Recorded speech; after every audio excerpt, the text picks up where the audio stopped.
bienvenue à la deuxième édition du nouveau cycle de conférences que la SIA Vaud a le plaisir d'organiser. On est un peu désolé, on n'a pas très bien choisi la date. On a réalisé que c'était aujourd'hui également la grève des femmes et on s'en excuse. Pour celles et ceux qui ne le savent pas, je veux juste vous rappeler que la SIA, c'est donc la Société des ingénieurs et des architectes, qui est une association donc de professionnels interdisciplinaires qui regroupe plus de 17 000 membres en Suisse, dont 1 400 sur le sol vaudois, et qui a pour objectif de façonner un cadre naturel et bâti en Suisse selon des critères de durabilité et de qualité élevés. Alors, je me présente, je m'appelle Christiane von Rotten, je suis la présidente depuis une année donc, de la SIA Vaud, et j'ai choisi de faire des transitions en cours, le thème prioritaire de ma présidence. On a créé un groupe de travail en automne l'année passée. Et puis, je tiens juste à remercier les personnes qui m'ont accompagnée depuis et qui font partie donc de la SIA Vaud. C'est Raphaël Bach et Cédric Albert qui sont nos référents climat pour tous les projets de notre section. Il y a Francine Wegmüller qui est ici présente aussi derrière son écran et à côté de moi. Il y a Camille Orklib et puis au bureau de la SIA, il y a Marie-Sabine Jacquard qui est aussi à côté de moi derrière son écran et qui s'occupe un peu de la gestion du chat, ainsi que Cécile Amos. Alors, on voulait aborder avec vous le thème des transitions parce que elles impactent évidemment nos professions, mais parce qu'on pense aussi qu'elles nécessitent l'éclairage d'autres disciplines afin de croiser les regards et d'élargir nos champs de vision. C'est pour ça qu'on vous propose chaque mois d'écouter des passionnés de tout horizon et d'aborder ce vaste thème que sont les transitions sous 4 angles: comprendre, changer, agir et rêver. Alors aujourd'hui, on a le plaisir d'accueillir les 3 membres de l'Association pour la promotion des comportements durables qui s'appelle APCD. On a Thierry Bost et Johan Favre qui vont faire la présentation. Il y a aussi Julien Croisier qui est là et qui répondra à vos questions à la fin. Donc, vous avez fait des études en psychologie sociale à l'Université de Lausanne et vous avez terminé vos études et avez créé récemment l'APCD. Le titre de votre conférence s'intitule « Quand les sciences comportementales se mettent au service de l'écologie ». Et suite à une petite discussion que j'ai pu avoir Johan Favre, rapidement, ce que j'ai pu comprendre, c'est que vous vous intéressez aux aptitudes et au comportement des êtres humains et vous vous demandez comment réduire les écarts entre ce que l'on dit et ce que l'on fait, comment passer du « je suis vert » ou « je vote vert » au « j'agis vert ». Alors voilà, je vais passer maintenant la parole à Thierry Bost. Sachez juste encore une fois que la présentation est filmée voilà, vous pouvez utiliser le chat à tout moment pour des questions qu'on relaiera à la fin de la présentation. Merci Thierry, je vous passe la parole.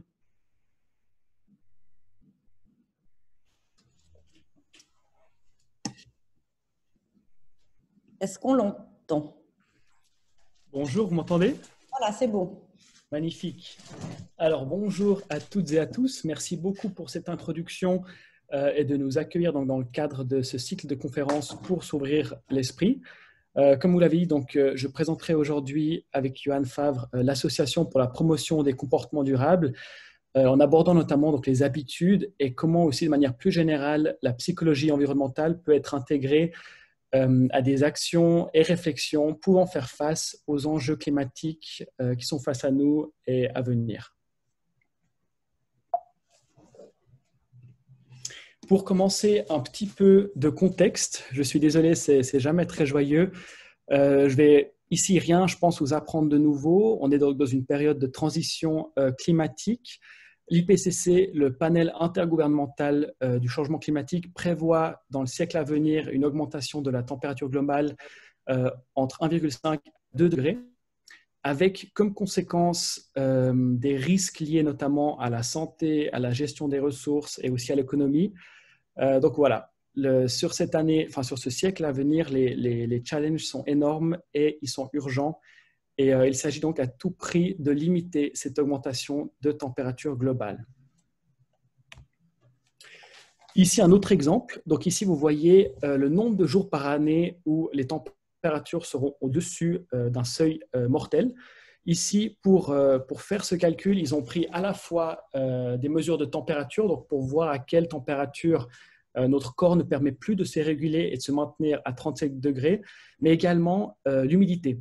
Parce que l'humidité, en fait, à un certain seuil, ne permet plus à la transpiration de réduire la température corporelle.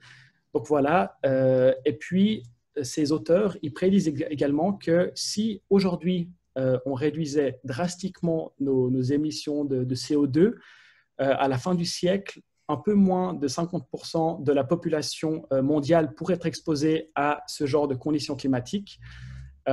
Et si on continue à émettre du CO2 comme on le fait jusqu'à maintenant avec la même croissance, à la fin du siècle, ça pourrait être plutôt entre 70 et 80% de la population globale qui pourrait être touchée par ce genre de conditions climatiques.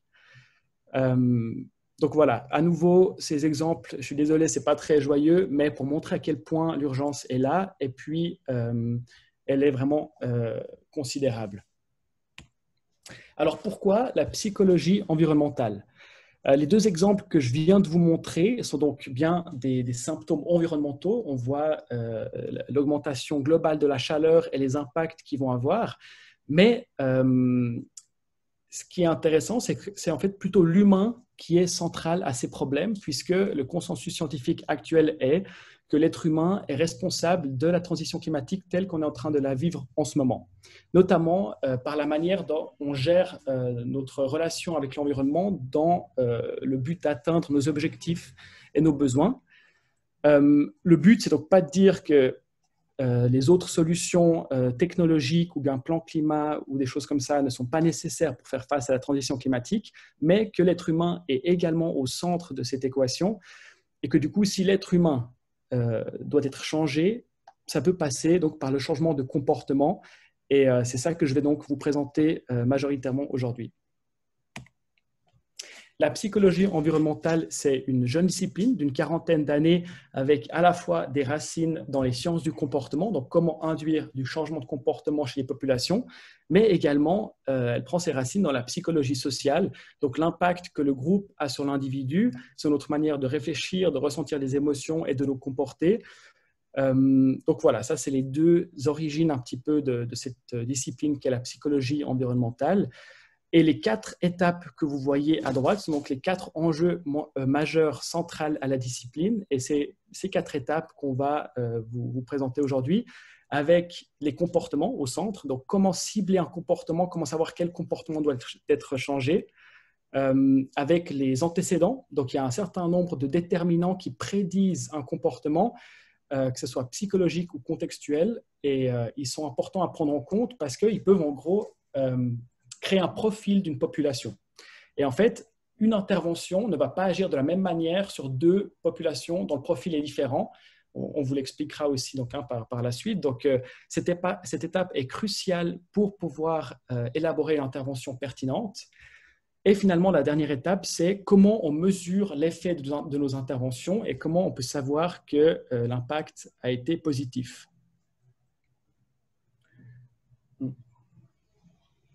Donc, tout d'abord, qu'est-ce qu'un comportement durable? On appelle ça en psychologie sociale et psychologie de l'environnement les comportements pro-environnementaux.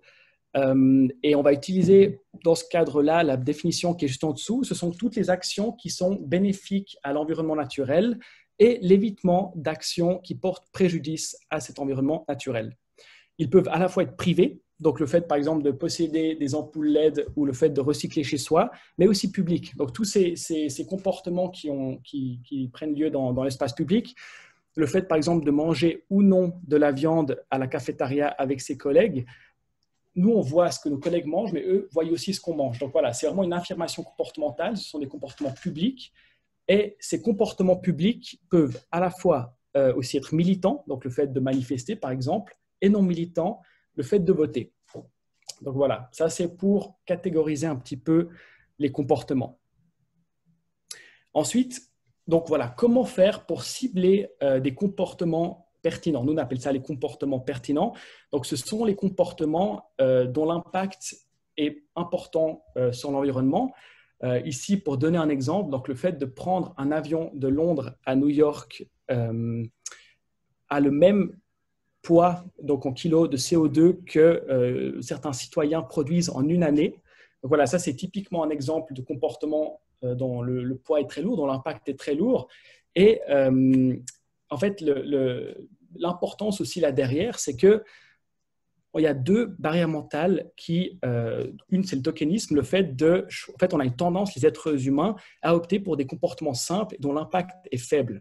Donc voilà, le but de cibler les comportements avant d'intervenir, c'est de pouvoir prévenir un peu le tokenisme, le fait qu'on va plutôt aller vers quelque chose de simple. Et il y a également l'effet rebond. Donc par exemple, le fait de se dire, allez, je mange une fois par semaine moins de la viande, mais par contre, je m'autorise à prendre l'avion 5 fois de plus dans l'année. Il y a ce côté où on fait du bien à notre conscience avec un comportement qui a peut-être un faible impact pour se permettre d'avoir un plus grand impact. Donc voilà, c'est vraiment ça le raisonnement là derrière, c'est qu'il faut faire un ciblage vraiment important des comportements avant de vouloir agir dessus.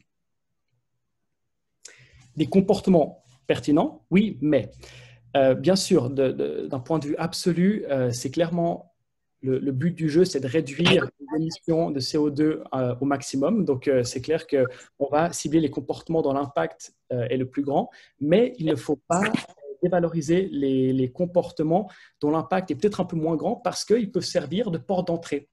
Si, par exemple, aujourd'hui, quelqu'un me dit « Ah, mais j'aimerais bien vivre de manière un peu plus saine et puis perdre du poids, par exemple », je ne vais pas lui dire « Ah, bah, viens, on va courir 10 km ensemble ». C'est un peu le même raisonnement là derrière. Si une personne a la bonne volonté de se comporter de manière plus durable, on ne va pas lui demander du jour au lendemain de plus manger de viande, de plus jamais partir en vacances avec l'avion et de recycler tout de manière systématique parfaitement. On peut lui proposer sur une palette de comportements, certains comportements, et l'idée, c'est qu'elle pourra choisir ce qui lui plaît, même si c'est parfois quelque chose de peut-être un peu plus simple, dont l'impact est moins grand. Mais le fait d'avoir réussi à adopter un nouveau comportement peut augmenter le sentiment d'efficacité personnelle. Donc, le fait d'avoir eu un succès, cette expérience positive va donner la confiance à une personne pour adopter de nouveaux comportements. Donc, une fois qu'on a trouvé cette porte d'entrée, un comportement peut-être un petit peu simple, on va ensuite pouvoir induire un changement plus transversal en disant à la personne « Ok, super, tu as fait ça, pourquoi pas essayer ça maintenant ?» Et vu qu'elle aura eu cette expérience positive par le passé, il y a plus de chances qu'elle soit prête à attaquer ce nouveau défi. Ensuite, ça c'était le premier point. Une deuxième raison pourquoi les comportements dont l'impact est plus faible sont importants, c'est que l'être humain est au centre de systèmes. Au point le plus macro, un système culturel, mais même de manière très immédiate, le réseau social, les amis, la famille, les gens avec qui on travaille.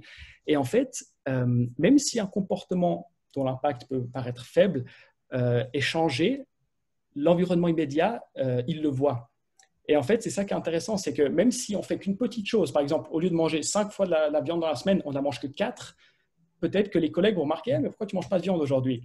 Et puis, la personne va dire « Ah, mais écoute, j'en ai déjà mangé hier, je vais peut-être faire un peu attention aujourd'hui. » Et le fait que les collègues voient qu'il y a une transition qui est en train de se opérer, qu'il y a un changement qui se fait, qu'il y a un raisonnement conscient là derrière, la perception vraiment du changement, ça a un pouvoir d'influence vraiment fort sur le groupe. Et du coup, voilà, ces petits comportements à faible impact peuvent influencer le groupe et créer des cercles vertueux. C'est donc ça, la volonté aussi un peu derrière le fait de ne pas discréditer des comportements moins lourds en impact.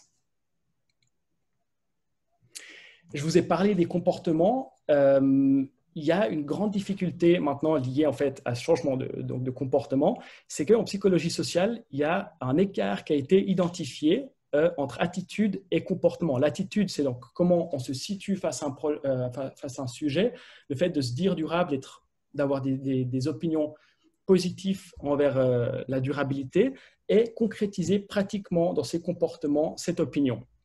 Et ça, c'est notamment dû à des dragons d'inaction. C'est comme ça qu'on appelle toute une série de barrières mentales en psychologie sociale, en psychologie de l'environnement, et aussi à cause d'habitudes. Les habitudes, je pense que vous le remarquerez aussi, dans notre quotidien, une grande partie de notre fonctionnement est automatique. Prendre son café le matin, aller en travail, en transport public ou en voiture, comment on choisit son plat à la cafétéria. Beaucoup d'actions dans la journée nous demandent peu d'énergie mentale et peu de raisonnement. Et ce sont des habitudes, ce sont des comportements qui sont récurrents, automatiques, en contexte et qui induisent ce qu'on appelle de la vision tunnel. On ne voit plus les alternatives qui s'offrent à nous. Donc, même si on va proposer à quelqu'un d'agir de manière plus durable, si la personne dans son quotidien a pris certaines habitudes, elle aura de la peine à voir l'alternative. Donc voilà, ça, ce sont les deux grands points qui font qu'il y a cet écart entre comment on aimerait agir et comment on agit de manière concrète. Un début de démarche pour proposer des leviers donc, à ces barrières mentales, ce sont l'analyse des déterminants d'un comportement, donc les antécédents, qu'est-ce qui précède le comportement. Ici, vous voyez la théorie de l'action planifiée, qui est donc un modèle très utilisé en psychologie de l'environnement et en changement de comportement, avec l'intention de comportement qui est au centre du modèle et qui est le prédicteur le plus proche du comportement réel. Cette intention est elle-même prédite par les attitudes. Donc, comme je l'ai dit avant, c'est comment on se situe face à quelque chose.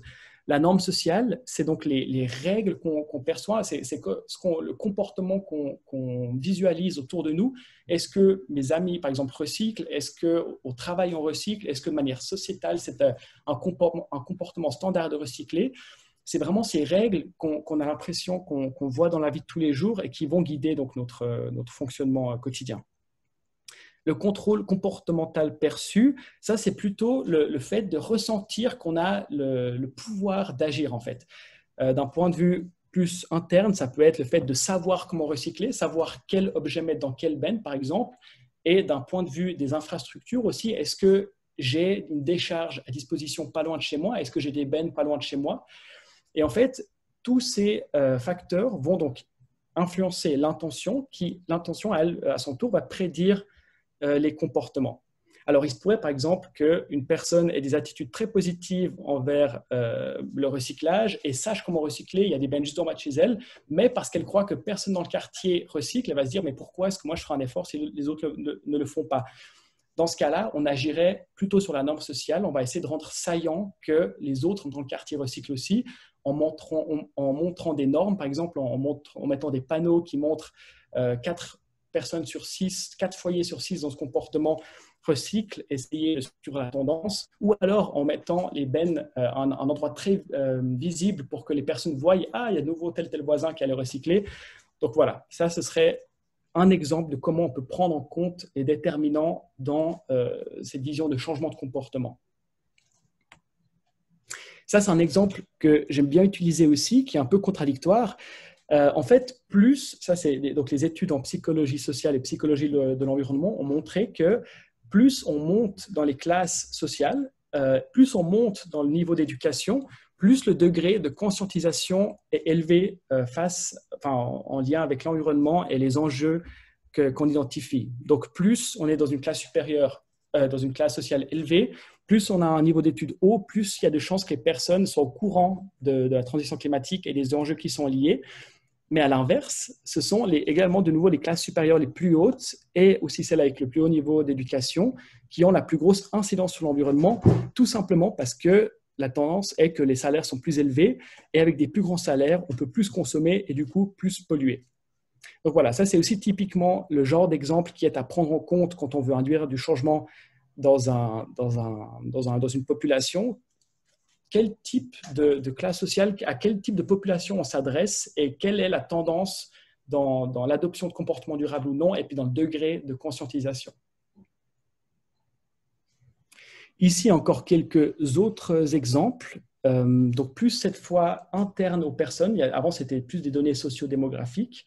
Maintenant, par exemple, l'âge, c'est de nouveau assez contradictoire, mais c'est drôle parce qu'en fait, les personnes plus jeunes ont plus tendance à exprimer des opinions positives face à l'environnement, contrairement aux seniors, les personnes à partir de 50 ans. Mais ce qui est rigolo, la contradiction est que les personnes seniors ont tendance à moins polluer en fait que les jeunes. Alors, on n'arrive pas à dire si c'est un effet d'époque. Est-ce que c'est un certain contexte qui a créé une génération qui se comporte de cette manière, ou si c'est plutôt quelque chose qui vient avec le développement, avec l'âge, que peut-être que quand on est plus âgé, on va moins s'intéresser au débat public et du coup, on va moins parler de durabilité, exprimer des opinions positives face à la durabilité. Par contre, peut-être que plus âgé, on va moins consommer.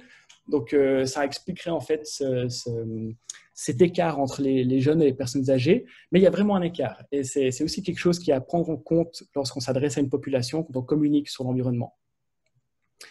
Il y a les traits de personnalité aussi. Dans la littérature en psychologie de la personnalité, psychologie clinique, on identifie de manière générale 5 grands traits, le Big Five, qui sont l'ouverture à l'expérience, le fait d'être consciencieux, l'amabilité, le fait d'être agréable, l'extraversion et la stabilité émotionnelle. Et ici, de nouveau, les 3 premiers que je viens de dire, donc l'ouverture à l'expérience, le fait d'être consciencieux et le fait d'être agréable, sont directement liés à la facilité en fait, de plutôt adopter des comportements durables. Le sentiment d'efficacité personnelle, j'en ai déjà parlé, donc vraiment le fait d'avoir le sentiment de pouvoir agir, d'avoir les ressources nécessaires pour agir, c'est aussi quelque chose qui est intimement lié au fait d'adopter un comportement ou non. Les ressources internes, comme donc, de nouveau j'avais déjà un petit peu dit, le savoir-faire, la motivation, et les ressources externes, le contexte favorable à l'adoption de comportements. Donc, est-ce qu'on a les infrastructures nécessaires pour adopter un nouveau comportement et tant d'autres. Il y a vraiment toute une panoplie de ces déterminants.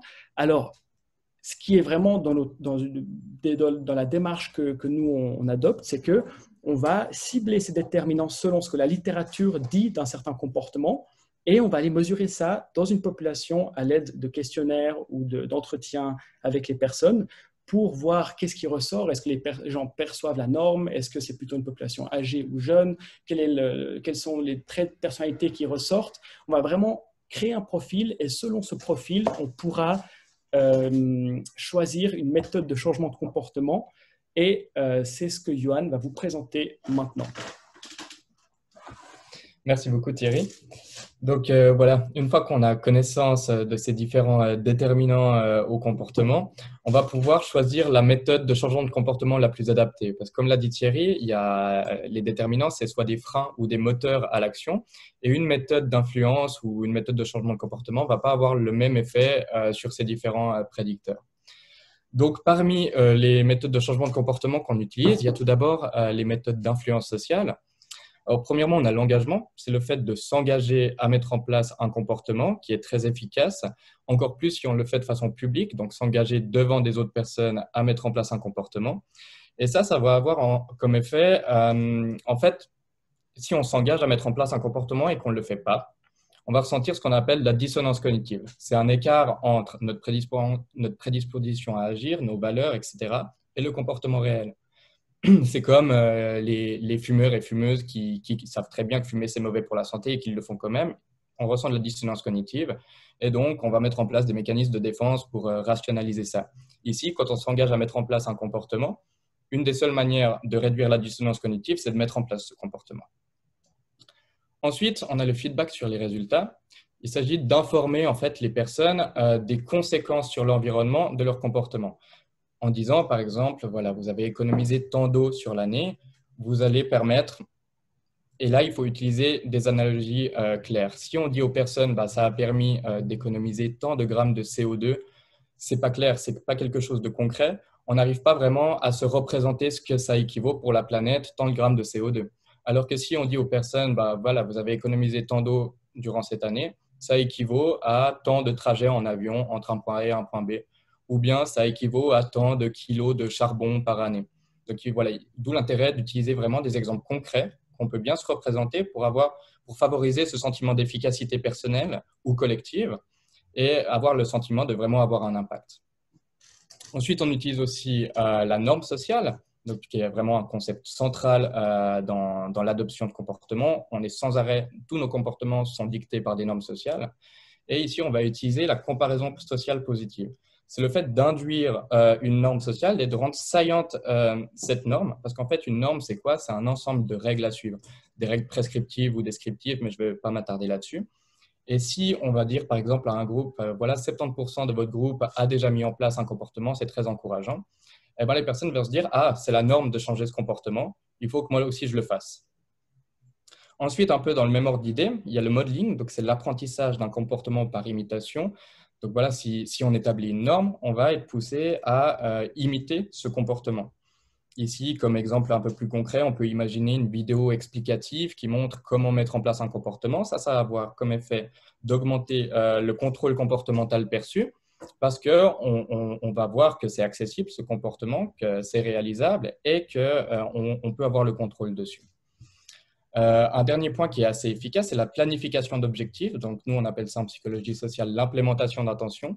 C'est le fait de prévoir où et quand on va mettre en place un comportement. Alors ça, c'est particulièrement utile pour les habitudes. Thierry disait tout à l'heure, les habitudes, c'est quelque chose de très automatique auquel on ne réfléchit pas forcément. Et les habitudes se sont toutes créées par un renforcement lié à une situation répétée, en fait. Donc, si on prévoit où et quand, de façon répétée, on va mettre en place un comportement, on va créer une nouvelle habitude qui va remplacer celle d'avant. Par exemple, se dire, bah voilà, tous les soirs, avant d'aller me coucher, je vais éteindre mes appareils en veille. Si on le fait tous les soirs, eh ben, le contexte, le fait que le soleil se couche, le fait qu'on soit fatigué, le fait qu'on aille se coucher sont autant d'indices contextuels qui vont nous rappeler, qui vont être des petites piqûres de rappel qui vont petit à petit devenir inconscientes et qui vont nous rappeler de changer un comportement. Donc voilà, on voit qu'on peut très bien soi-même changer une habitude, même si c'est très ancré, grâce à cette implémentation d'attention et à planifier en fait des objectifs de façon régulière. Un autre concept qu'on peut mobiliser pour changer les comportements, c'est l'identité sociale. Ce que nous dit cette phrase ici, c'est que les individus agissent en fonction de leur identité personnelle parce qu'ils sont motivés à être cohérents et à agir conformément à la façon dont ils se perçoivent et parce que cela leur donne un sens et une signification. Donc, l'idée, en fait, c'est d'utiliser une identité, de la créer ou de l'induire pour que les personnes s'identifient et agissent en fonction des valeurs qui sont véhiculées par cette identité. Un exemple un peu plus concret, encore une fois, ça peut être grâce aux enfants. Les enfants sont des super influenceurs pour leurs parents. Donc, si on imagine qu'un enfant rentre de l'école après une journée de sensibilisation à l'écologie et qu'il arrive avec un tas de belles idées qu'il partage à ses parents pour mettre en place des comportements plus pro-environnementaux, eh ben, on peut créer une identité de parents responsables et voir en fait la durabilité comme une activité de famille, quelque chose de facile et de ludique. Et donc, créer cette identité de famille éco-responsable qui va pousser en fait cette famille à agir en fonction des valeurs qui sont véhiculées par cette identité. Ensuite, pour des comportements vraiment automatiques, on peut utiliser ce qu'on appelle le nudge ou en japonais le shikake. Donc ça, c'est en fait vraiment quand on a un choix qui se porte à nous de façon directe entre un comportement ou un autre. Mettre en place un comportement, c'est toujours le résultat d'un choix. En général, on choisit les comportements les moins coûteux et les plus faciles et les plus confortables. Et donc l'idée du nudge, c'est de mettre en place un petit indice contextuel, un petit coup de pouce inconscient à la mise en place d'un comportement pour lorsque on est confronté à un choix.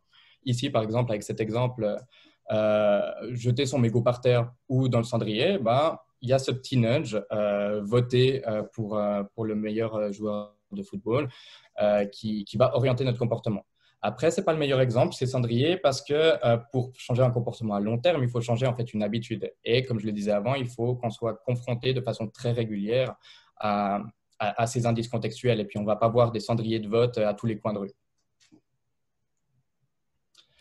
Donc voilà, pour changer les comportements, on utilise ces méthodes d'influence dont je viens de parler par des messages. Donc on utilise la communication. J'en parlerai un peu plus tard pour notre procédé un peu plus concret. Et à ces messages, on ajoute la vision d'APCD, donc qui est une approche positive, non jugeante et participative.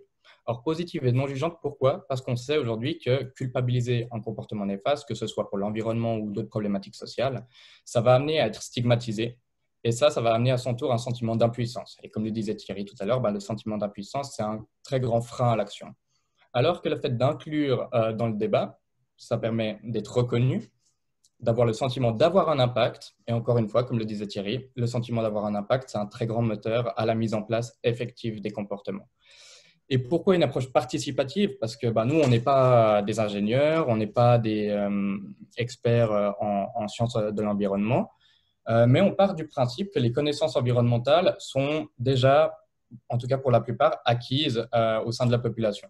Donc nous, on va arriver avec les outils pour changer les comportements et on part du principe que du coup, tout le reste est su et que nous, on vient juste amener un petit coup de pouce pour réduire cet écart entre attitude et comportement.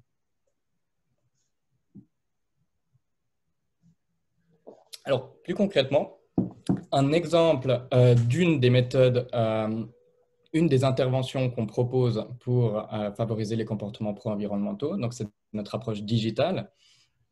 Ça va commencer par cibler les besoins et les enjeux. Donc, on va cibler les comportements qu'on aimerait impacter en fonction du contexte, en fonction des motivations, etc. Et ensuite, on va recruter nos participants, participantes, et on va leur proposer un premier questionnaire qui va mesurer premièrement des variables d'attitude, comme la motivation à agir, le sentiment d'efficacité personnelle, la difficulté perçue à mettre en place des comportements, la sensibilité à la norme pour savoir si on doit axer une intervention en mettant en place une norme positive. Et aussi, dans ce questionnaire, on va mesurer les comportements qu'on a ciblés pour avoir un premier état des lieux comportemental de notre population. Ensuite, on va répartir les personnes sur des groupes, sur une messagerie. En l'occurrence, on a utilisé Telegram pour ces aspects un peu plus protection des données, anonymat, etc. On va avoir des groupes de diffusion sur lesquels on envoie simplement des messages quotidiens teintés d'influence sociale sur un ton positif et bienveillant, ou des groupes participatifs pour les personnes qui souhaitent échanger au sein du groupe et favoriser la création d'un cercle vertueux autour de la durabilité. Après, ça nécessite un petit travail de modération pour faire attention que les débats ne partent pas en cacahuète et qu'il n'y ait pas des messages d'insultes parce que des personnes ne sont pas d'accord avec ce que les autres disent. Mais jusqu'à maintenant, fort heureusement, ça ne s'est pas produit. Donc ensuite, au milieu de l'intervention, on va prendre une seconde mesure des comportements pour voir déjà premièrement le progrès qui a été réalisé et aussi pour pouvoir fournir ensuite des résultats au groupe pour favoriser l'émergence d'une norme sociale, comme parlait Thierry tout à l'heure. Donc, on va dire, par exemple, aux participants, participantes, voilà, 70% de votre groupe a déjà amélioré ses comportements, c'est très encourageant et les participantes vont être tentées de faire de même.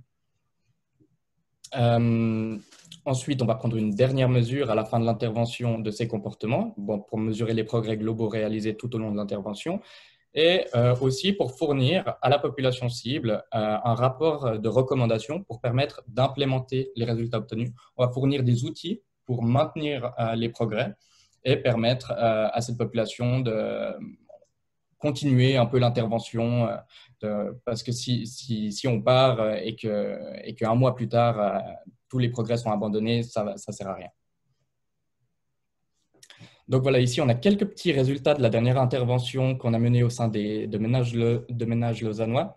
Alors bon, on sait qu'on a un public d'ingénieurs et d'architectes, donc les résultats peuvent vous faire sourire, mais il faut garder à l'esprit que, comme le disait Thierry, c'est des portes d'entrée pour la création d'un cercle vertueux.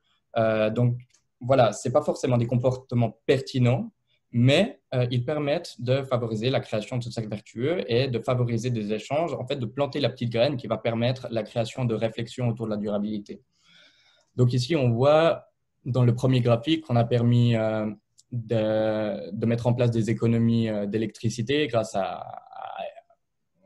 en éteignant les lumières ou en éteignant les appareils en veille. Donc, c'est une échelle auto-rapportée qui va de 1, le comportement le moins souhaitable, à 7, le comportement le plus souhaitable. Bon, on voit que les courbes sont déjà hautes de base parce que, bien sûr, quand on fait une intervention du type, on a une population qui est déjà une population sensibilisée. Mais nous, notre approche, c'est que chaque gramme de CO2 en moins est un gramme de gagné. Donc, même si on a une population déjà sensibilisée, c'est déjà des progrès faits et ça contribue toujours à la création de ce cercle vertueux autour de la durabilité. On voit aussi qu'on a pu favoriser l'adoption d'économiseurs d'eau sur les robinets et les pommeaux de douche, qu'on a pu permettre d'augmenter la température des congélateurs d'un petit degré. Alors, ça peut paraître un peu dérisoire, mais on voit que la courbe est en constante augmentation. Donc, que si on maintenait l'intervention, donc là, c'était sur un mois, si on la maintenait sur 6 mois, on pourrait avoir encore des résultats plus élevés. Et 1 degré, si on imaginait impacter tous les ménages de Lausanne, ça a quand même un impact énergétique assez notable. Mais toujours l'idée, voilà, on pourrait très bien s'axer sur un seul type de comportement pour essayer d'avoir les résultats absolus les plus bénéfiques. Mais ici, on multiplie les portes d'entrée pour multiplier les réflexions autour de la durabilité. Ensuite, on va terminer sur d'autres petites applications, par exemple, qu'on pourrait imaginer de toutes ces techniques, par exemple au sein d'un bâtiment. Donc, il y a un grand classique du nudge, c'est le sticker, qui est placé au bon endroit et avec le bon message. C'est des petites piqûres de rappel qui vont être un bon moteur pour adopter un comportement. Pourquoi je dis qu'il faut le bon message? C'est parce qu'il faut faire très attention à la distance psychologique. Ici, à droite, on a un petit morse ou phoque, je ne sais pas trop, qui brûle sous une ampoule. Ben, ça évoque pas grand-chose pour nous. C'est très distant physiquement et psychologiquement. Axer une sensibilisation autour de la durabilité, en tout cas chez nous, on s'accentue sur des messages, la banquise qu'ils font, etc. C'est trop loin, c'est pas assez proche de nous pour que ça ait un impact sur notre comportement. Alors que si on met un petit sticker avec une usine qui dégage plein de CO2, surtout si on habite en ville, la pollution de l'air, c'est quelque chose auquel on est confronté quotidiennement et qui va être un bien meilleur moteur au changement de comportement. Le nudge, il peut aussi être utilisé de façon un peu moins évidente dans la disposition du mobilier, des infrastructures, etc. C'est, comme je le disais avant, un comportement qui résulte d'un choix. Si on place le choix souhaité en évidence, ça va contribuer à créer une norme autour de ce choix. Donc, c'est le choix normatif qui va devenir donc le plus évident et le plus automatique. Par exemple, un escalier placé plus en évidence que les ascenseurs, comme ici, on a l'exemple à droite de l'escalier du bâtiment Géopolis de l'Université de Lausanne. Donc, pour y avoir fait nos études un certain nombre d'années, on sait très bien que la norme au sein de ce bâtiment, c'est de prendre l'escalier et que les ascenseurs, ils sont un peu plus en retrait. Et il n'y a quasiment aucun étudiant ou aucune étudiante qui prend l'ascenseur pour monter au premier, deuxième ou même troisième étage. Ici, alors là, ça n'a pas grand-chose à voir avec la disposition, mais on trouvait ça marrant parce que c'est aussi un escalier qui montre en fait le nombre de kilocalories qu'on perd à chaque marche. Donc, ici, on montre en fait deux buts. Il y a le but de favoriser l'usage de l'escalier pour des problématiques environnementales, mais aussi de faire du sport. Du coup, double influence à prendre l'escalier plutôt que l'ascenseur. Ensuite, avec des poubelles de déchets, par exemple, on peut aussi imaginer si sur son lieu de travail, il y a partout la possibilité de trier ses déchets, on va le faire parce que si on a la possibilité, le choix le plus normatif, c'est de trier ses déchets, on sera mal vu si on ne le fait pas. Et si on est confronté tous les jours au travail devant des poubelles de tri de déchets à adopter ce comportement, c'est aussi une habitude qui va s'étendre à d'autres sphères de la vie et donc qui va créer une porte d'entrée pour la création d'une habitude et de comportements très automatiques. Et puis un dernier petit exemple que j'aime beaucoup, c'est cette fois-ci on mobilise le concept de comparaison sociale. C'est l'idée d'envoyer chaque mois un bilan énergétique comparatif au ménage. Ici, donc on a une personne qui se comporte très bien, mieux que ses voisins les plus efficaces, mais pas de trop, pour que ça pousse quand même à maintenir ce comportement et à garder son avancée. Cette personne se comporte beaucoup mieux que la moyenne de ses voisins, donc ça favorise ce sentiment d'efficacité personnelle qui est un très grand moteur à l'adoption de comportements et au maintien de ceux-ci. Ça dit aussi great, il y a deux smileys, c'est très bien. Donc la comparaison sociale, c'est quelque chose qui est très puissant pour mettre en place des comportements. Donc voilà, on arrive déjà à la fin de cette présentation. Donc juste pour revenir sur 3 points qui me semblent importants dans cette discipline et dans notre approche surtout, c'est d'influencer sans manipuler. On utilise des méthodes d'influence sociale pour créer un cercle vertueux autour de la durabilité, mais on ne va pas cacher le but de ces méthodes de changement de comportement. Là où, par exemple, un nudge utilisé par le marketing pour influencer le comportement de consommateur, le but derrière ça, alors, on le connaît, c'est de pousser à la consommation, mais le consommateur ou la consommatrice, c'est une sorte de violence symbolique parce que la personne se fait manipuler et on lui dit pas les raisons de ceci. Là où nous, on va pas cacher nos intentions qui sont de réduire l'impact énergétique des personnes qui participent à notre intervention. Et on va pas cacher qu'on utilise les sciences du comportement pour faire ça. Ensuite, donc, notre approche, on utilise des méthodes très variées, les méthodes d'influence sociale, la norme sociale, comparaison sociale, engagement, implémentation d'intention, des nudges. Bon, nudge qui n'a pas vraiment sa place ici parce que ce n'est pas une méthode d'influence sociale, c'est juste une méthode d'influence.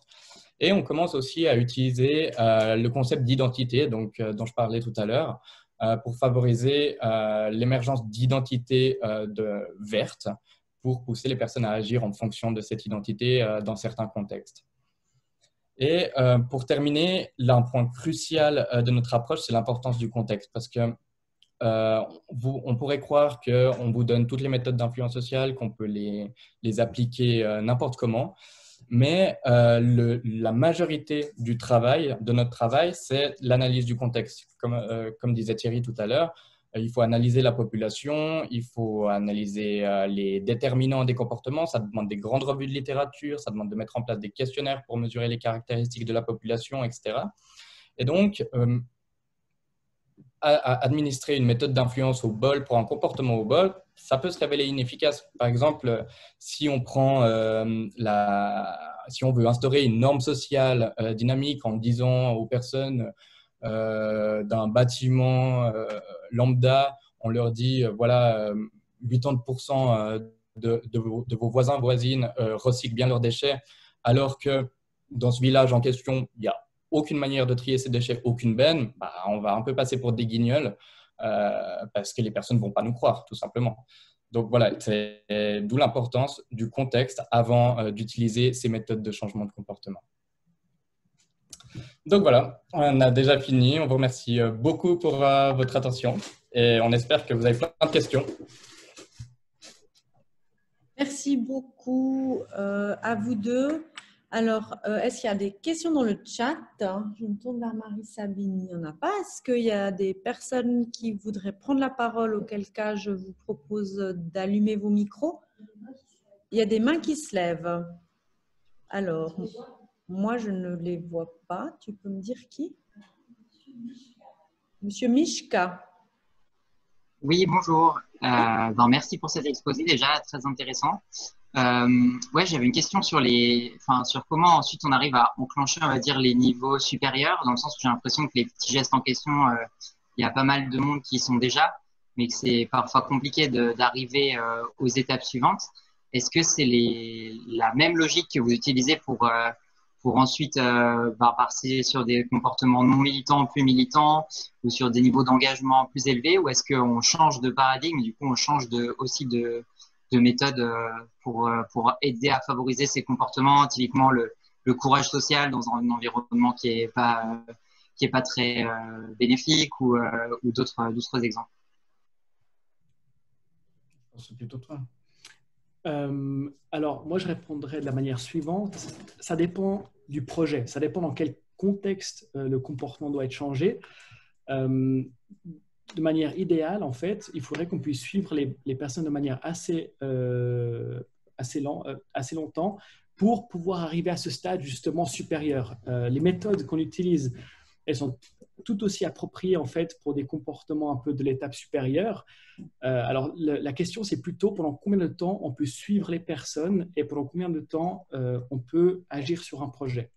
Si on a 2 mois devant nous, on va choisir de cibler les portes d'entrée. Si maintenant, on peut, pendant 6 mois, 1 année, agir sur une population, être en contact avec les personnes, peut-être créer des ateliers,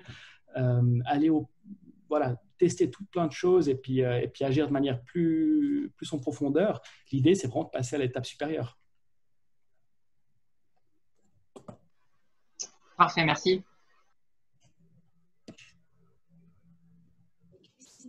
Merci. Il y avait Christine Longman, si j'ai bien lu votre nom, qui avait levé la main. Est-ce que vous voulez poser une question? J'ai pas levé la main, j'ai juste applaudi la conférence. Ah ben voilà, vous n'avez pas de question? Non, j'ai pas de question. Très bien. Alors, il y a Enrique Zurita qui applaudit la conférence. Alors, il y a une question du côté de Francine. Francine. J'ai une question.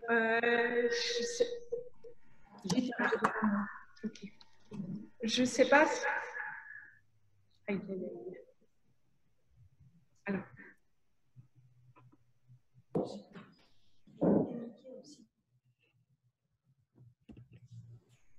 Merci.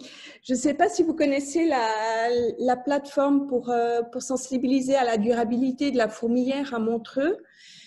Dans quelle mesure ces démarches sur la durabilité qui sont, on va dire, passives, parce qu'elles sont là, mais elles sont là sur la durée, peuvent encourager ou participer sur la durée à faire changer les comportements? Ça, c'est encore une question pour Thierry. Travailler avec la fourmilière. Je peux très volontiers répondre. J'ai fait mon mémoire avec la fourmilière, justement. Donc, j'avais un projet en lien avec eux. Je ne vais pas vous présenter, je vais pas vous faire ma défense de mémoire maintenant.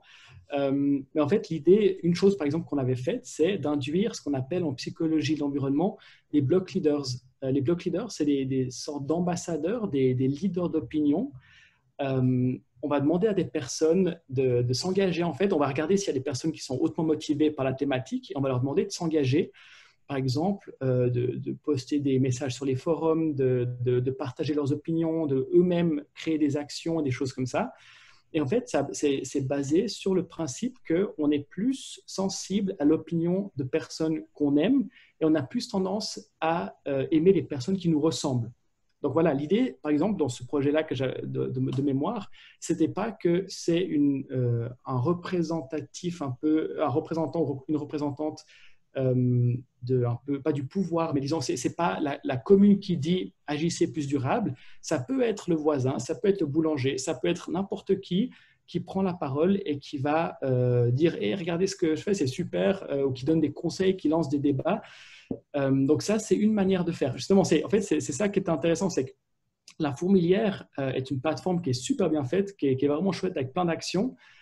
Mais comment faire pour que les gens viennent sur la Fourmilière et qu'ils passent du temps dessus? Alors ça, c'est typiquement une méthode pour stimuler un peu l'activité sur la Fourmilière. Merci. Enrique, tu voulais parler? Oui, j'espère que vous m'entendez.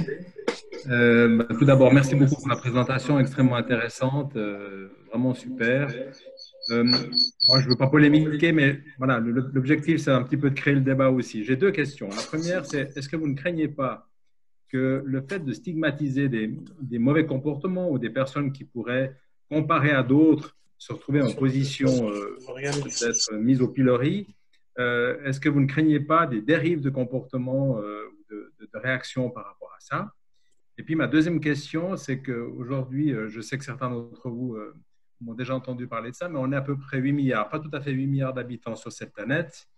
On sera en 2050 à peu près 10 milliards, donc selon certaines projections. Donc, c'est 25% d'augmentation de la population, donc 25% de consommateurs et d'émetteurs de CO2 en plus. Est-ce que finalement, ce que vous nous présentez là, est-ce que vous pensez que le changement de comportement peut vaincre cette augmentation qui est inéluctable? Et puis, si oui, quelles sont vos idées ou vos opinions à ce sujet? Peut-être que tu voulais répondre, Johan? Non, vas-y, justement, j'allais te proposer de prendre la parole aussi. Ok, merci beaucoup pour ces deux questions du coup. En fait, je vais commencer par la dernière, comme ça change un peu. Non, en bref, non. Probablement que ça ne pourra pas tout résoudre, ça c'est certain. Ça ne permet pas, en tout cas, des changements qui sont forcément gigantesques à chaque fois. Du point de vue, en tout cas, des méthodes d'influence sociale directement et des méthodes de changement de comportement à proprement parler. Parce qu'on a un ciblage qui est obligé et aussi un contexte qu'on doit respecter, etc. Donc, ça, c'est une chose. Maintenant, l'astuce, et ça répond du coup à la première question, c'est de ne pas stigmatiser, justement. Toute notre idée, elle est vraiment partie. On s'est dit, mais il y en a marre de ces trucs qui sont culpabilisants pour les gens, etc. Et aussi, la recherche démontre que ça ne fonctionne pas. Donc, c'était plutôt se dire comment est-ce qu'on fait pour aider les personnes qui aimeraient faire mieux, mais aussi celles qui n'aimeraient pas forcément faire mieux. Et la réponse qu'on a trouvée à ça, c'est vraiment une approche qui est positive. Donc, nous, on part du principe, en gros, que chaque gramme de CO2 qui ne part pas dans l'atmosphère, pour schématiser, est un gramme de gagné. Donc, ça nous permet justement d'éviter un peu la stigmatisation. Et puis, d'une autre part, à terme, l'objectif, c'est en défendant une approche positive de la durabilité et puis aussi en faisant vivre des expériences positives aux personnes, qu'il y ait des sortes d'effets qui se diffusent en fait sur les autres types de comportements, qu'on puisse arriver peut-être dans des choses qui sont plus impactantes, plus militantes, etc., éventuellement avec le temps. Mais nous, en tant qu'APCD, on ne peut pas tellement se positionner de manière trop directe par rapport à ça, simplement parce que sinon on perdrait les personnes qui ont en guillemets le plus besoin de nous, qui ont le plus besoin d'éventuellement changer quelques trucs, quoi. Les personnes les plus convaincues et qui agissent le plus, potentiellement, elles n'auront pas besoin de nous. Voilà. Je ne sais pas si ça répond entièrement aux deux questions.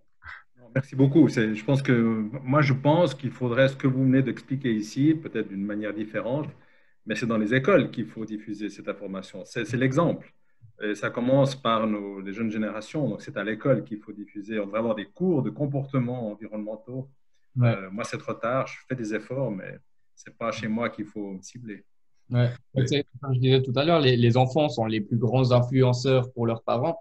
Et c'est aussi du coup une visée qu'on a avec APCD, qu'on n'a pas encore eu l'occasion de concrétiser, mais c'est d'intervenir justement dans les écoles, dans les gymnases, proposer notre méthode d'intervention digitale ou sous une autre forme, pour qu'ensuite les enfants rentrent à la maison et fassent adopter tout ce qu'ils ont appris à leurs parents.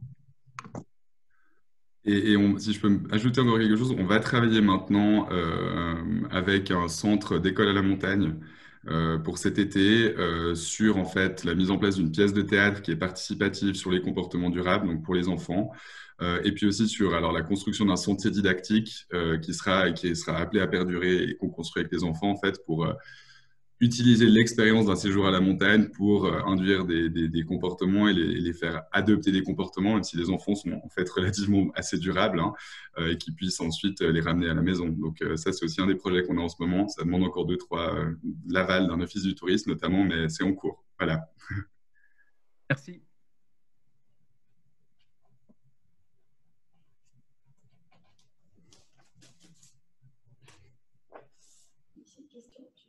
Voilà, est-ce qu'il y a des questions? S'il y a un monsieur Péri... Pardon. Oui, une dame, pas de problème. J'ai peut-être une question complémentaire par rapport à ce qui a déjà été dit. Je me posais une question par rapport à la diffusion justement de ces idées. Là, on parlait de l'école, par exemple. On parlait dans la sphère individuelle, apparemment à certains endroits où il y a des expérimentations qui sont menées pour essayer d'inclure les gens dans cette démarche et puis les inciter à des comportements plus vertueux. Est-ce que vous avez d'autres exemples, d'autres sphères finalement où vous avez pu intervenir, je veux dire, autres que finalement peut-être des échelles un petit peu plus larges, parce que par rapport à ce qu'on disait à l'instant, je pense qu'effectivement c'est important d'inclure les enfants, mais finalement il y a aussi on va dire tous les adultes qui ont du coup un gros impact sur tout ce qui se passe. Ils ont aussi le pouvoir d'achat et le pouvoir de décision à un moment donné. Est-ce qu'il y a, je sais pas, est-ce que vous avez mené à plus large échelle des études de ce type, c'est-à-dire parce que quand on pense à des quartiers, par exemple, je sais pas si c'est juste, et puis du coup, vous pourrez peut-être compléter, mais peut-être que si on va dans des quartiers ou des endroits spécifiques où finalement les gens ont déjà peut-être un petit peu des comportements qui vont déjà dans le bon sens ou qui sont déjà un petit peu engagés dans ces démarches plus durables, finalement, peut-être qu'on n'arrive pas du coup à capter un petit peu tous les publics cibles. Je ne sais pas si vous pourriez détailler peut-être un petit peu les lieux d'intervention sur lesquels vous avez travaillé. Ça m'intéresserait. Merci. Et merci pour la conférence, c'était très intéressant au passage. Merci pour la question. En fait, tout est né d'une étude pilote qu'on a menée à l'Université de Lausanne, qui a pris place dans notre stage de fin d'études de master. Et là, on a fait une étude pilote sur un échantillon d'environ 200 personnes, tout venantes. Ensuite, donc, on a pu répliquer cette étude au sein des ménages lausannois. Ensuite, un projet futur qui aura peut-être un impact un peu plus à large échelle, on va collaborer peut-être avec un festival pour impacter ces comportements, l'impact environnemental des festivaliers et festivalières. Donc ça aura un impact très large. Et on a aussi une piste de collaboration avec une grande entreprise en Romandie qui va cette fois-ci impacter des ménages au sein de toute la Romandie, voire de toute la Suisse, grâce à du coaching pour les ménages pour réduire l'impact énergétique. Donc, pour l'instant, c'est les pistes qu'on a vues. Puis ensuite, comme disait Julien, c'est impacter les enfants. Donc, ça permet une diffusion à large échelle au sein, dans les familles. Et voilà, pour le moment, c'est à peu près tout. D'accord, ouais, c'est déjà très bien finalement. Merci pour les détails. Est-ce qu'il y a d'autres questions de mains qui se lèvent? Non. Ah, il y a Mishka qui a relevé la main. J'en aurai une deuxième s'il n'y a personne. La question aussi, c'est que j'ai l'impression qu'on n'a pas tous un pouvoir équivalent sur les empreintes CO2. Comme vous l'avez souligné, selon les classes sociales, on n'a déjà pas la même empreinte. Puis après, il y a des décideurs aussi à différents niveaux, que ce soit des managers dans des entreprises ou des politiques qui ont des pouvoirs de décision aussi plus forts. Est-ce que ça fait partie aussi de votre grille de lecture de voir comment on peut agir sur ces points de levier, on va dire, ou ces personnes qui pèsent entre guillemets plus lourd en termes de CO2 ou qui ont un pouvoir d'influence plus lourd? Évidemment, avec en tête les résultats des votations d'hier qui montrent aussi que voilà, il y a des effets assez complexes qui peuvent se jouer au-delà des échelles individuelles. Du coup, je ne sais pas si vous avez un regard là-dessus et des suggestions et des pistes d'action aussi qui vont dans ce sens. Julia, tu hoches beaucoup la tête, tu veux répondre? Oui, je peux répondre avec plaisir. Alors, on a plusieurs en fait leviers d'action pour tenter d'atteindre ces personnes-là. Celle qu'on a choisie, alors c'est pas forcément directement le cas d'APCD. En fait, on a deux structures en une, hein.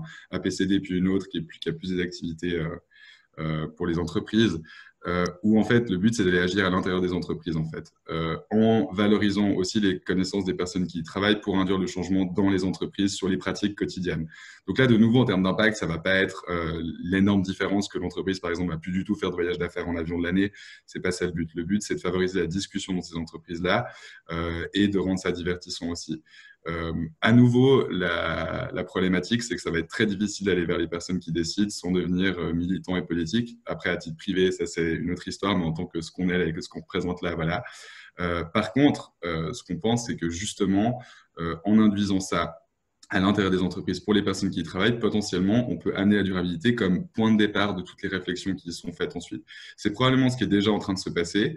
Il y a aussi certains cas où il y a encore du greenwashing qui est très puissant et fait avec beaucoup de vigueur par certaines structures, mais il y a aussi des endroits où gentiment ce changement est en train de prendre. Et puis, avant tout projet, la question c'est de se dire combien ça va coûter à la planète, par exemple. Donc, on pense pouvoir agir comme ça. Maintenant, du point de vue, c'est vrai que du point de vue politique, et si on parle des votations, nous, c'est pas forcément on travaille pas directement dessus en fait, ça c'est sûr. Mais ce serait passionnant de pouvoir le faire. On a pu, par contre, dans d'autres travaux de recherche, dans le cadre d'autres cours, etc., identifier notamment, si on prend certaines rhétoriques qui ont été faites, qui sont climato-sceptiques, en Suisse notamment, de se poser la question comment est-ce que ces rhétoriques sont construites et puis comment elles sont réceptionnées et pour quelles raisons. Par exemple, si on pense maintenant au fait qu'on doute, par exemple, des scientifiques, des études sur le conspirationnisme montrent qu'il y a 30 ans en arrière, les personnes qui doutaient du réchauffement climatique disaient « mais regardez, il n'y a pas de consensus scientifique ou il n'est pas suffisant », alors qu'aujourd'hui, on a shifté dans un truc où les gens qui sont conspirationnistes disent « regardez, le consensus est beaucoup trop élevé, à 99,9%, ça pose des questions, ne croyez pas, c'est les scientifiques ». Et donc, du point de vue peut-être plus politique, c'est plus, du coup, là, on arriverait plutôt sur ces sujets-là qui ne sont pas ceux qu'on traite nous directement dans le cadre d'APCD. Je ne sais pas si je réponds bien à votre question, du coup. Si je peux compléter, je peux peut-être rajouter quelque chose. Pour l'instant, la manière comment notre communication se fait, donc on transmet des messages teintés d'influence sociale et d'autres méthodes, on adapte nos méthodes à une population. Par contre, les défis qu'on envoie, pour l'instant, on n'a pas la possibilité de les adapter aux personnes. Et comme vous dites, on n'a pas tous les mêmes moyens ou le pouvoir d'action pour pour changer certains comportements. À l'avenir, c'est vraiment des projets d'avenir, donc il faut qu'on trouve des financements et tout ça. Et on aimerait pouvoir développer un outil où nous, on pourrait toujours diffuser nos méthodes, mais où il y aurait un coaching plus personnalisé en fonction de profil en fait, de la personne et des moyens qu'elle a à disposition. Donc voilà, pour l'instant, les objectifs ne sont pas personnalisés, on partage plutôt des sujets de discussion, des propositions, des choses comme ça. Mais à l'avenir, l'idée, ce serait de pouvoir plus cibler pour chaque personne s'il y a plus de moyens de peut-être en faire un peu plus, en fait. Merci. Avec plaisir. Est-ce qu'il y a encore des questions? Non, j'en vois pas. Moi, je réfléchissais en fait. Donc, vous agissez au sein des entreprises, sur demande des entreprises, forcément, c'est donc des mandats qu'on vous donne. Et donc, les entreprises, si elles font appel à vous, c'est que quelque part, elles aimeraient instaurer un changement ou valoriser un comportement plus durable au sein de leur entreprise. Et en fait, en vous entendant, on aurait presque envie que, en fait, quelque part un peu dans l'utopie, hein, mais que vous ayez une délégation de l'État pour vous immiscer un peu partout et puis faire la police, en fait. Bon. Comment on obtient ça? Non, ben, je ne sais pas. Justement, à vous de jouer. Vous êtes aux prémices, voilà, au début de votre carrière. Vous avez encore tout le temps devant vous. Mais c'est vrai que, parce que nous, tout de suite, j'essaie de rapprocher à nos métiers, hein, aussi, parce que ben voilà, on est des constructeurs, on est des gros pollueurs, évidemment, mais la conscience, elle est très présente, en tout cas du côté des spécialistes que nous sommes, hein, architectes, ingénieurs, donc il y a une très forte conscience aujourd'hui des enjeux, mais à la fin, le décideur, c'est celui qui paye. Et puis c'est vrai que on se trouve souvent quand même confronté à des comportements ou des attitudes, peut-être que là je mélange encore un peu les deux, mais enfin, à la fin, c'est le porte-monnaie. Et c'est vrai que là, il y a aussi toute une catégorie, hein, de personnes. Alors, ils peuvent être étatiques, publics comme privés. Il ne faut pas non plus sous-estimer que le privé construit et investit énormément aussi, hein, dans la construction et donc potentiellement pollue énormément. Et on se demande voilà, comment on peut convaincre ou conseiller, nous, nos maîtres de l'ouvrage, qu'ils soient publics ou privés, pour des comportements plus durables. Parce que sur le papier, ils veulent tous, hein, mais après, à la fin, c'est le prix qui l'emporte. Vous avez un trick? En préparant aujourd'hui, on avait pensé à une chose qui pourrait être intéressante en tout cas, c'est qu'au final, les bâtiments ou les constructions, ou enfin peu importe ce qui est construit, le retour, il est quand même fait par les personnes qui les utilisent. Et du coup, peut-être qu'une des solutions pour dépasser cette question du prix, parce que pour l'instant, enfin alors ça, on n'est pas de nouveau pas expert en construction durable, mais potentiellement construire durable coûte peut-être encore un poil plus cher pour l'instant. Autant du point de vue des conseils que ça demande ou des expertises, etc. Mais si les personnes qui, à terme, utilisent les bâtiments, qu'il s'agisse d'habitation ou de bureaux ou peu importe, en fait, dans le droit de rencontre public, privé, entreprise, enfin peu importe, ont en tête et ont l'envie et le souhait, en fait, de disposer d'un bâtiment qui soit durable et qui a été construit de cette manière-là, là, les personnes qui mandatent ou qui construisent risquent de devoir le faire d'une manière ou d'une autre. Et ça pourrait peut-être être un levier indirect qui va prendre encore un tout petit peu de temps, mais ça pourrait en être un. Typiquement, par exemple, je ne sais pas si on prend la construction d'un bâtiment, d'un nouveau bâtiment à l'UNIL, parce que très bien, ça arrive assez souvent, ou à l'EPFL. Si avant de le construire, les personnes qui seront appelées à l'utiliser remplissent un questionnaire où on leur demande un certain nombre de choses sur cette question-là, et que l'infinie majorité ou la grande majorité dit vouloir un bâtiment qui soit durable, à mon avis, ça peut être un argument significatif aussi dans l'autre sens. Hein. Mais c'est vrai que pour vous rassurer, ça l'est, hein, la plupart du temps, en tout cas pour ce qui est des bâtiments, vous parliez universitaires ou des grands investissements immobiliers, en l'occurrence de l'État, les usagers sont souvent représentés dans les jurys et puis c'est plus tellement maintenant, le politique est tellement convaincu, en tout cas la parole du politique, donc c'est dans le cahier des charges des concours lorsqu'on les reçoit aujourd'hui. Je veux dire, la majorité des pages concernent ces questions-là. Après, il faut que ça suive. Parce qu'on peut douter que sur le papier, voilà, c'est très bien, on a écouté tout le monde, c'est ce qu'on veut. Et à la fin, il y a quand même le prix. Oui, il y a Hélène qui a levé la main. Exactement. J'ai peut-être une petite question aussi à poser ouverte. En me disant comme ça, par rapport aux réflexions que vous faites, est-ce que dans le cas, en tout cas, du domaine privé, public, par rapport aux gens qui vont investir dans, par exemple, des bâtiments, est-ce que, je me demande si la réflexion doit être la même, c'est-à-dire cette approche un petit peu positive qui incite en fait au changement, ou au contraire, parce que j'ai l'impression quand même que ce qui fonctionne pas mal actuellement, à ce niveau-là, pas au niveau individuel, hein, mais au niveau justement des personnes qui vont investir, c'est plutôt l'image, on va dire, qui va peut-être compter. Et finalement, le fait d'avoir une mauvaise image ou une image négative parce que justement, on ne fait pas ces efforts relatifs à l'environnement est peut-être un moteur qui me semble actuellement plus important que le fait de simplement qu'on valorise ces comportements. J'ai comme l'impression qu'il y a peut-être une différence à faire en fait entre on va dire l'individu et puis les collectifs qui sont représentés par ces grandes entités. Je ne sais pas, peut-être que je me trompe finalement, et peut-être qu'il faut allier un petit peu les deux, mais je ne sais pas ce que vous en pensez, si vous avez aussi ce même sentiment que finalement, voilà, pour ne pas dégrader l'image, finalement, on va essayer d'aller dans le bon sens, et puis tant mieux finalement pour les efforts qui seront consentis, mais que c'est plutôt par négation que vraiment par la voie positive. Enfin, ça ne se fait pas toujours par la voie positive, c'est ce que j'ai l'impression de voir en tout cas. Je ne sais pas si vous avez aussi ce sentiment partagé. Ouais. Pardon. Ok. Oui, alors c'est vrai que actuellement, les messages de sensibilisation pour l'écologie ne sont justement pas de manière positive pour la plupart. Et c'est bien là le problème, et c'est pour ça qu'on adopte cette posture. Il y a qu'à voir sur les réseaux sociaux, quand des personnes veulent dévoiler leurs idées pour influencer les autres, c'est souvent sur un ton très, très culpabilisant.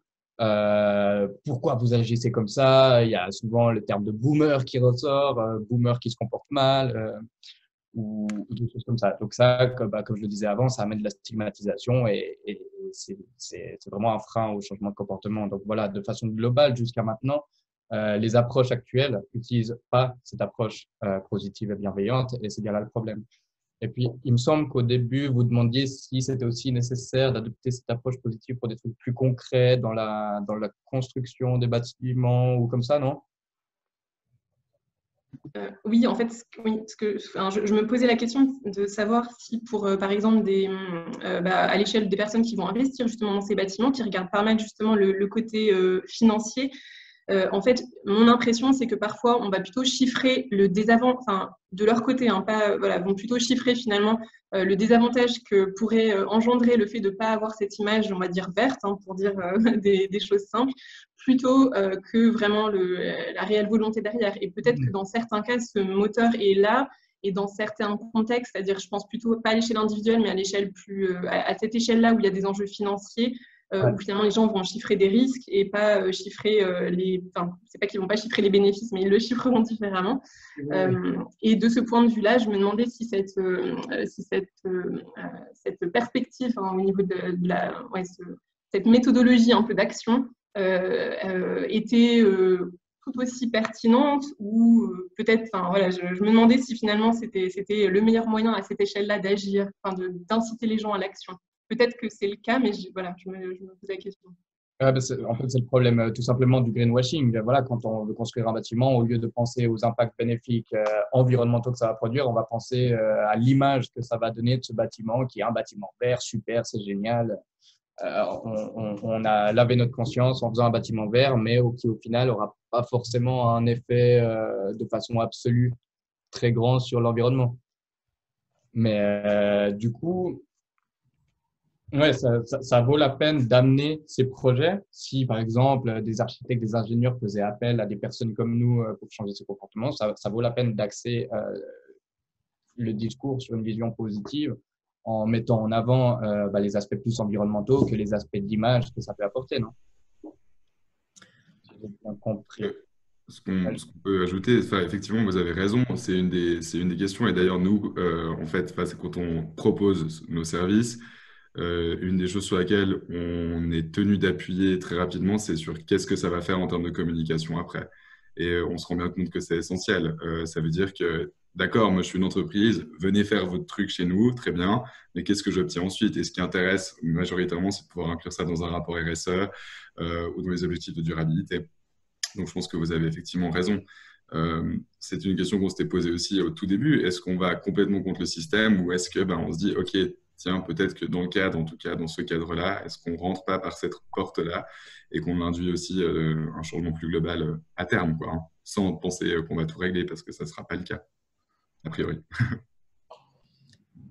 Ouais, ça me fait penser aussi, quand, alors je ne sais pas de quand ça date, mais ça date peut-être des années 2000, quand il y a quand même eu cette conscience, en tout cas de la transition, on parlait surtout de transition énergétique, hein, il a fallu tout à coup qu'on conscientise le fait qu'il fallait plus isoler les bâtiments, et puis il y avait des incitations, hein, à l'époque, c'est-à-dire que pour que le message soit positif, on obtenait un label Minergie, mais on obtenait en contrepartie, parce que c'était un effort financier aussi quand même, peut-être plus de droits à bâtir. Donc c'est souvent aussi ces leviers qui permettent à des grands acteurs de conscientiser, de faire l'effort, et puis ensuite, maintenant, ça n'existe quasiment plus, c'est un acquis. Mais c'est vrai qu'on parle souvent d'incitation ou de contrepartie, en tout cas dans le milieu de la construction. Ouais. Tant que ça coûte plus cher, on a de la peine à trouver des arguments, hein. Ça reste quand même difficile. Moi, si je peux me permettre une question, là, vous avez dit que du coup, un des incentives qu'il y avait, c'était bâtiment Minergie, donc plus de droits à bâtir. C'est juste. Mais du coup, est-ce que c'est pas un peu paradoxal du coup de dire parce que finalement un bâtiment qui se construit, ça polluera de toute façon plus qu'un bâtiment qui se construit pas du tout. Et donc en fait, du coup, comme contrepartie, elle est quand même un peu paradoxale, non? Je sais pas si ça fait sens. J'ai pas compris votre question. Ok, ça veut dire qu'on dit si les bâtiments sont Minergie, vous pourrez en construire plus, c'est ça en gros. En fait, la valeur d'isolation qui était recommandée à l'époque par rapport à une limite de construction d'un périmètre, Ok. qui était de 20 cm, on la perdait à l'intérieur comme surface habitable. Donc, quelque part, on considérait que ces 20 cm supplémentaires n'impacteraient pas les droits à bâtir. Donc, il y a eu ce type d'incitation en disant ces 20 cm, vous pouvez les prendre en deçà de la stricte limite. Il y a Francine qui veut compléter. Non, mais viens ici. Viens ici. Attendez, excusez-moi, il y a Christine qui nous rejoint. Là, l'idée aussi, c'était le bonus de 5% de surface supplémentaire, parce que c'est pas dans l'idée de. Il y a quand même en termes d'installation technique, d'isolation, ça coûtait plus cher. Donc, comme le terrain, en fait, est une ressource chère, hein, ça incitait les gens à mieux construire, même s'ils construisaient moins. Après, on est d'accord que si c'est plus de surface pour le même nombre de personnes, il y a plus de pollution par personne, on est d'accord. Par contre, si ça permet de faire un appartement de plus ou autre, ça permet de mieux valoriser une ressource financière qui est le nerf de la guerre, en tout cas dans le domaine de la construction.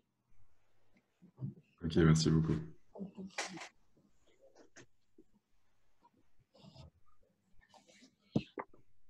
Il y a de nouveau une main qui est levée. Hélène, vous voulez ajouter quelque chose? Oui, non, je m'excuse, j'ai oublié de la baisser. Oh. Merci pour les réponses, les échanges. Est-ce qu'il y a d'autres questions? Voilà, on voit qu'on est en train un peu de perdre des participants. Il est 19h15. Ah, il y a une main qui s'est levée. Excusez-moi. Francisco da Cruz. Oui. Vous m'entendez bien? Oui. Super. Alors, peut-être juste une proposition-suggestion, c'est que notamment en théorie des jeux, on dit souvent ne blâmez pas le joueur, mais blâmez la règle du jeu. Et il y a certainement un petit peu de ça là dans toutes ces initiatives. Et puis, en l'occurrence, la SIA est également, elle promeut un certain nombre de normes qui certaines ont pratiquement valeur légale. Donc, peut-être que votre levier en tant que SIA tient peut-être davantage dans le fait de créer des normes, d'orienter celles existantes, et puis aussi également de faire du lobbying, entre guillemets. Un incitatif qui existe déjà, mais qui peut peut-être être renforcé, c'est les projets prestige. C'est les concours publics. Donner des conditions d'accès aux concours publics qui soient plus exigeante en matière de durabilité, étant donné que ces projets prestige, ils sont plus faciles à compliquer, entre guillemets, que de compliquer la vie de tous les acteurs d'un secteur du jour au lendemain, c'est simplement pas réaliste. Je ne sais pas, vous avez le micro fermé. Merci pour la réaction. Non, donc, le lobby sur les projets de prestige, comme vous les appelez, qui sont les projets qui font l'objet de concours ou de mandats d'études parallèles. Enfin, il y a différents modes de concurrence, mais qui permettent effectivement un accès à la commande, disons, au plus grand nombre. Hein. Ça, c'est notre cheval de bataille. Ça a toujours été, ça fait 10 ans que je suis à la SIA. On continue et on sera toujours très vigilant. On a même un observatoire des marchés publics pour tirer la sonnette d'alarme lorsque ça se passe mal ou que ce n'est pas, disons, conforme à nos règlements. Par contre, c'est vrai qu'après, il y a toutes les autres normes. Et puis alors là, il y a d'autres lobbies aussi. Hein. Et puis, on les subit un peu. Alors, il y en a certains qui sont évidemment pour la bonne cause. Après, voilà, on vit dans un monde où il y a de plus en plus de règlements. On doit tenir compte, évidemment, on va dire, je ne sais pas si vous avez entendu parler des règlements sur la protection incendie. Il y a énormément de contraintes dans nos métiers, puis on ne va pas vers, moi c'est mon constat, on ne va pas vers une simplification.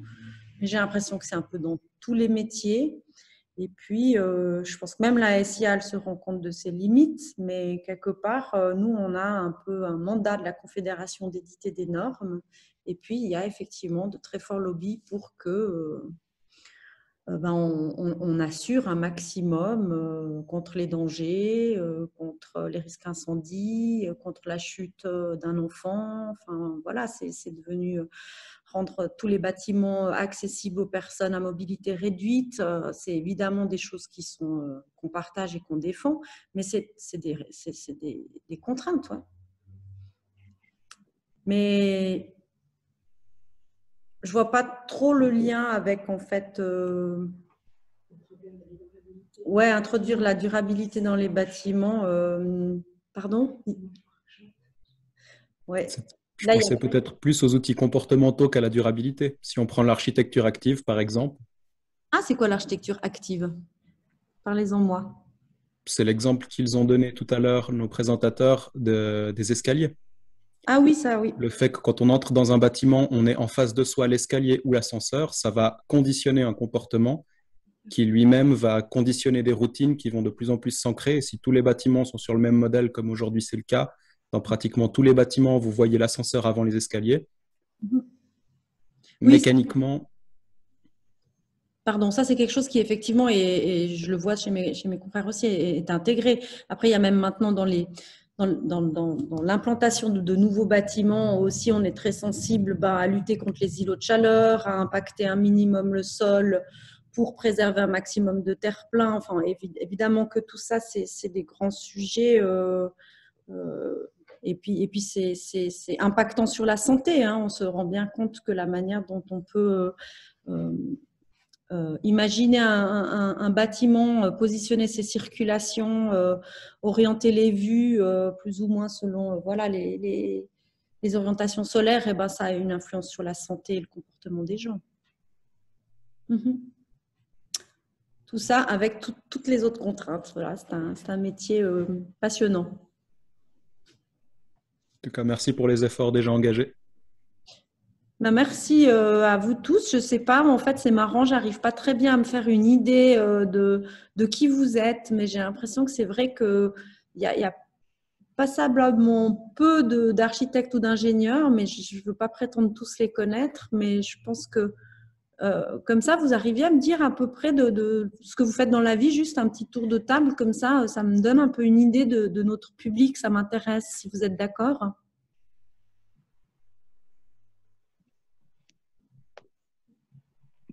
Qui peut commencer ? Bonjour. Bonjour. Ouais, alors moi j'ai vu l'événement sur Facebook. Ouais. Et c'est ça qui m'a motivé. Je connais un petit peu les membres de Canopée de l'université. Moi je suis en psychologie et ça m'a vraiment intéressé de suivre cette conférence. Ok. Mais je ne suis pas du tout dans ingénieur ou quoi que ce soit.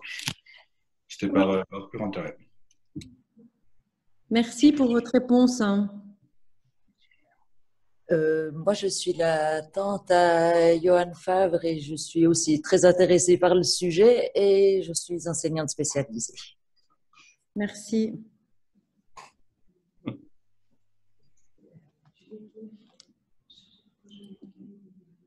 Quelqu'un d'autre? Pour continuer, moi je suis dans le domaine, je suis simplement ingénieure thermicienne. Ingénieure thermicienne. Exactement.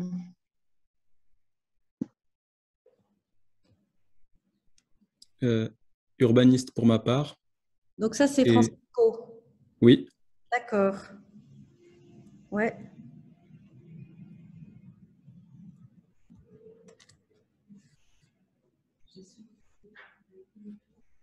Voilà. Je crois que Francine essaie de parler, mais a le micro en mute.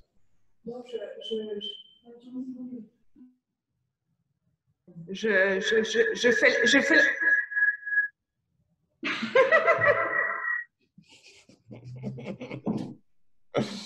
Attendez, elle vient.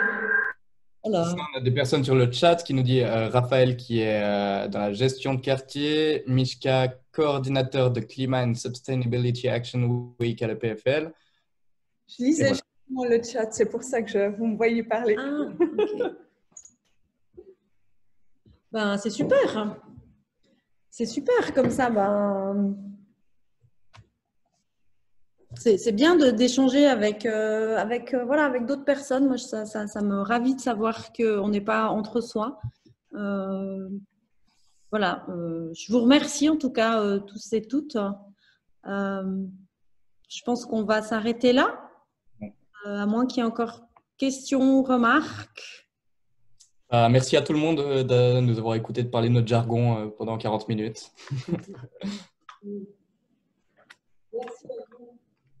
Alors, Francine a dit merci également. Voilà, je vous souhaite une bonne soirée et puis on vous donne rendez-vous en septembre. On va encore peaufiner notre programme. Voilà, vous pourrez toujours suivre ça sur les réseaux sociaux ou sur le site internet de la SIAVO. En tout cas, bel été, belle soirée à tout le monde.